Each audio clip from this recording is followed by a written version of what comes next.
So basically everything about your diet, your attitude, basically reveals it. This is the reason why, if you've ever heard of fruitarianism,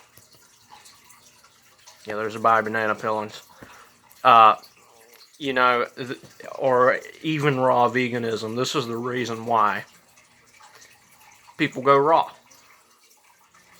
It really is. It's the reason why. And I'm definitely not a saint. I eat some cooked food and stuff, but when it comes to attitude, I don't know why that's blinking. But anyway, when it comes to just all around how people act when they eat, a lot of these people, like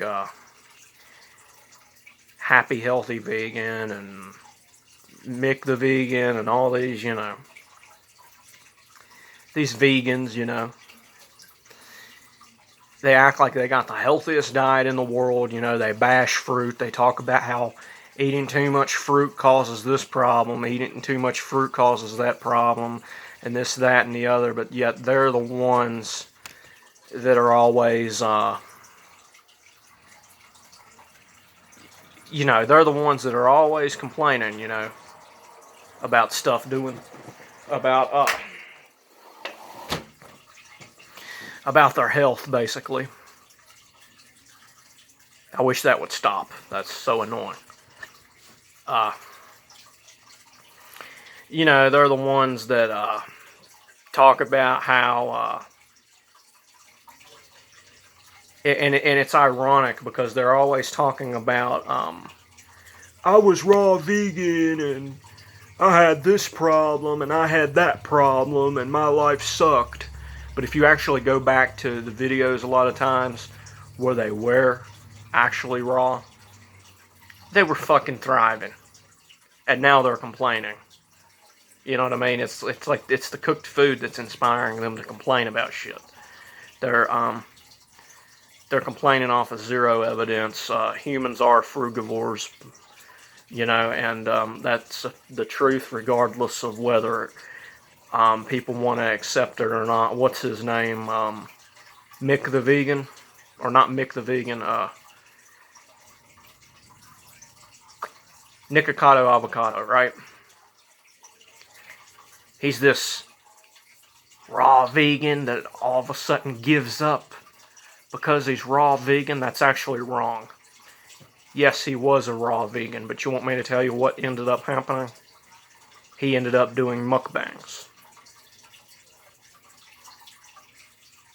So he needed more and more calories. So you want me to tell you where he got those calories?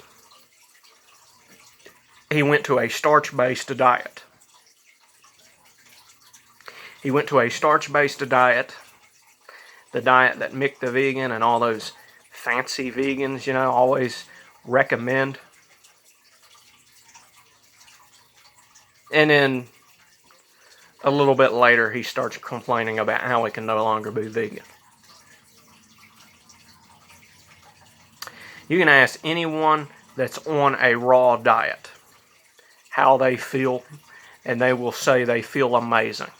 You can ask anyone who was on a raw vegan diet how they felt on a raw vegan diet, and they'll make a billion reasons why they weren't enjoying it. Even though why they're on it, they always talk about how they do enjoy it, which is proof that it's not because they don't enjoy it. It's because they don't have the discipline and the willpower to stick to it,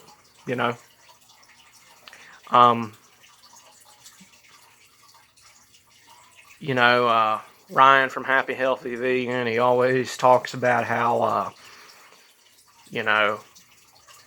if you got all this other healthy food you could eat, why wouldn't you eat it? Why would you just substrict yourself to like fruits and vegetable, raw vegetables and stuff? And I'll tell you why. Here's the reason why. Because you're not restricting yourself anything from anything except a bunch of stupid neurotoxins inside the foods. And cooking destroys the biophotons, the electromagnetic energy inside the food that you need in order to feel absolutely at peak, amazing. It really has a lot to do with prana. It has to do with how our brains are built, believe it or not. My argument to why our brains have evolved is very different than this catching fire nonsense that tells you that when humans started cooking food, right? They tell you that that's how we became human, right? That's a no-brainer. Do you know why? Because we had to have the intelligence to know how to cook the food before we cooked the food. They tell you that Australopithecus had a smaller brain than we do, and we have bigger brains. First of all, I don't believe that's true at all. I don't think that can be proven. And second of all, even if that is true, what makes you think that dehydrating your brain is going to make you more intelligent? The brain is nothing but a huge transformer, dude. It needs electricity. It needs biophotons. It needs sugars. And one of the most important things it needs is water. If you eat spongy food, all that water is going to get sucked up into your belly, inside the food that stays in there. That food don't always get out the best. Sometimes it's stuck in there, right? It creates this stuff called mucoid plaque. Water is important. And most people, even fruitarians, if they don't drink water, it's hard for them to get fully hydrated. But someone who eats a cooked diet, it's nearly impossible. And your brain's hormones and neurotransmitters and everything that works up here, guess what it takes? Not just sugar, Mr. Know-It-All. That's just one part of the equation. If it doesn't have the water to transport the sugar up into the brain, the food's useless. You have to actually have water to transport it into the brain. It needs to be brought up, into the brain, and that's what they don't tell you.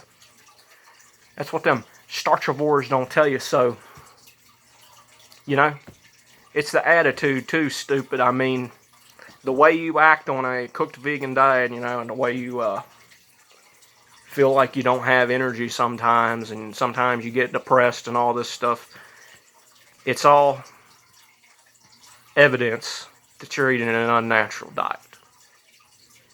That's all I got to say, and that's all there is to say. And if I haven't convinced you now, you just wait until science gets even more clear on why we should be raw vegan. You're going to be even more convinced.